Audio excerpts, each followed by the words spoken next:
ഇന്ത്യയിലെ ഉത്തർപ്രദേശിലെ പ്രയാഗ്രാജിലെ ദരാഗഞ്ചിൽ സ്ഥിതി ചെയ്യുന്ന ഒരു ഹിന്ദു ക്ഷേത്രമാണ് നാഗവാസുകി മന്ദിർ.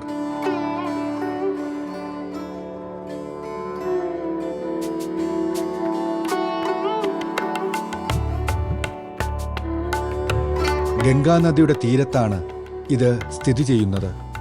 ഹിന്ദുമതത്തിലെ സർപ്പങ്ങളുടെ രാജാവായ വാസുകിക്ക് സമർപ്പിച്ചിരിക്കുന്ന ക്ഷേത്രമാണിത്.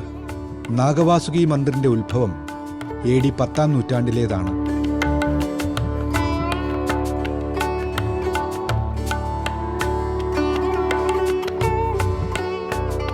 ക്ഷേത്രത്തിന്റെ ഇപ്പോഴത്തെ ഘടന 18-ാം നൂറ്റാണ്ടിൽ മറാത്ത രാജാവായ ശ്രീധർ ഭോൺസ്ലെ സ്ഥാപിച്ചതാണ്.